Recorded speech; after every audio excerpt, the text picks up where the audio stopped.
Good afternoon, this is Melissa with the StockSwoosh.com and welcome. Today is Friday, May 3rd, and I'm going over a gap from Qlgc. This had earnings out last night and looked good, but it was really thin. It was just crazy, crazy, crazy, crazy thin. In fact, let's look at it. Yep. This was last night, and then this morning it was one little guy, one little person who wasn't even moving. This is one of these ones where you can't be aggressive on the gap until the volume starts to come into it. Now, many, many times what happens is when something is barely moving pre-market, it could mean one of two things. Either the gap is not going to be in play on the day, okay, or the gap would just not be in play at all on the day, or it may get a dump on the open. We've seen these happen a lot lately for some reason, where they're barely moving before the open, and then all of a sudden they just get dumped like nobody's business. And that is what happened with this today. And I knew it would trade on the day because this does trade plenty of volume.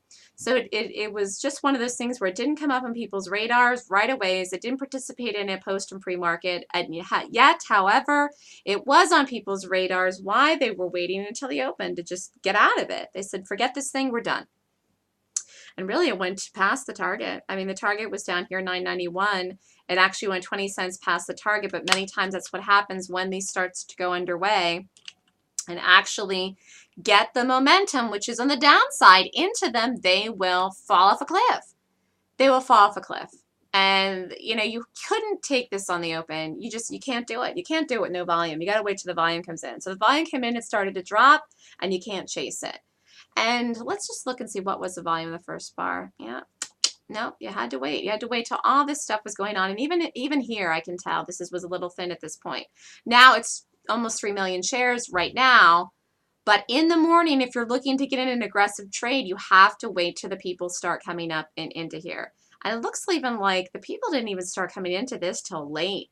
I mean, typically what you see happen on these gaps that look like this, where they're barely breaking. I mean, it's broke in the tail, and actually that's all right. That's okay.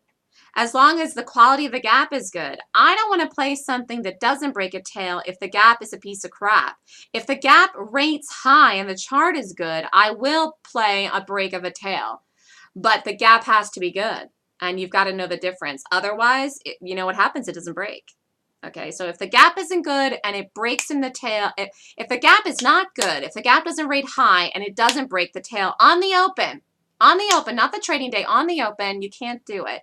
If the gap rates high, you can play it on the open if it opens in the tail, okay? But you have to know whether or not it's a good gap or not, and I have a rating system in order to qualify that to know. And I knew this gap was good. I knew this gap was good when I saw it last night. I wish there would have been more people in it faster, sooner. Because what can you do? You can't take something without enough people in it, because for all you know, it could go up, boop, and then come back down. And then you could, you know, take a trade where all of a sudden you're down 50 cents before it goes. And I don't like to trade like that. I have very specific specifications, and I have them for a reason. Nice gap in here. Beautiful gap in here. Really nice gap. And actually the dream target today is here. 965. Got pretty close. It got within 6 cents, actually. It got within 6 cents. So here was the number that it sat into. Well, 75. 75, and it got 4 cents past that. So this is probably done for the day. This is done for the day now. It's getting late. I don't think there's any more play in this, but it isn't going to go over $10 here today either. It'll stay and close, I think, under 10. You can see how it rallied back here and held 10 even here in the 15-minute. Once again, these bars look awful. I mean, these bars look awful. If you look at the 5-minute chart, this looks awful. But the numbers on this were great today. The numbers of this were great. Once again, the price. The price is everything when you're reading the gap, when you're picking the gap, when you're rating the gap, when you're figuring out how to take the gap and trade the gap and where you're going with it with a number. If you don't know how to trade with price, you're going to have a hard time being successful. It's one of those things that people, they want to rely on indicators, but there's no indicator that's going to tell you the number. These indicators are a conglomeration, a computer program that are joining the numbers together, and they're to be used as helpful friends. It's like having a friend. It's not, you can't rely on your friend like you can rely on yourself. That's the best way I can put it.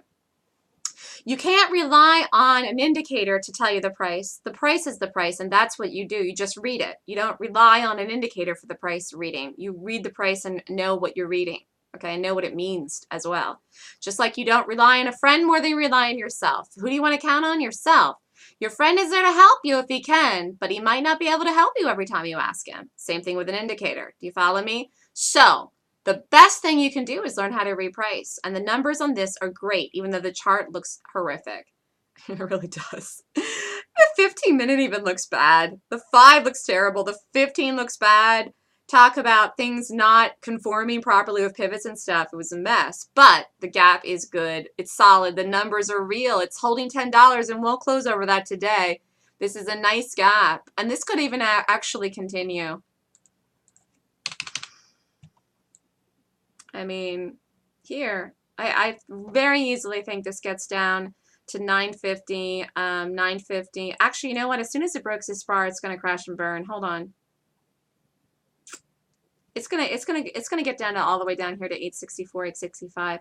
As soon as it hits under this number, it's going to crash and burn. It's not going to break this today. It's not going to break that today, but it will. It will next week. This is actually a really nice continuation gap or a hold overnight right in here, this one.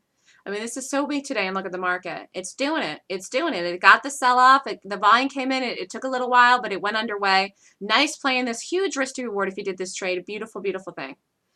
This is Melissa with thestockswoosh.com. If you need more information, please feel free to reach out to me at melissa@thestockswoosh.com. And if you have any questions on how to read price or rate gaps, I do a class. And I'd love to teach you the information. If you'd like more information and signing up for the next Golden Gap course, then contact me at melissa@thestockswoosh.com. Thanks and have a great day, everybody.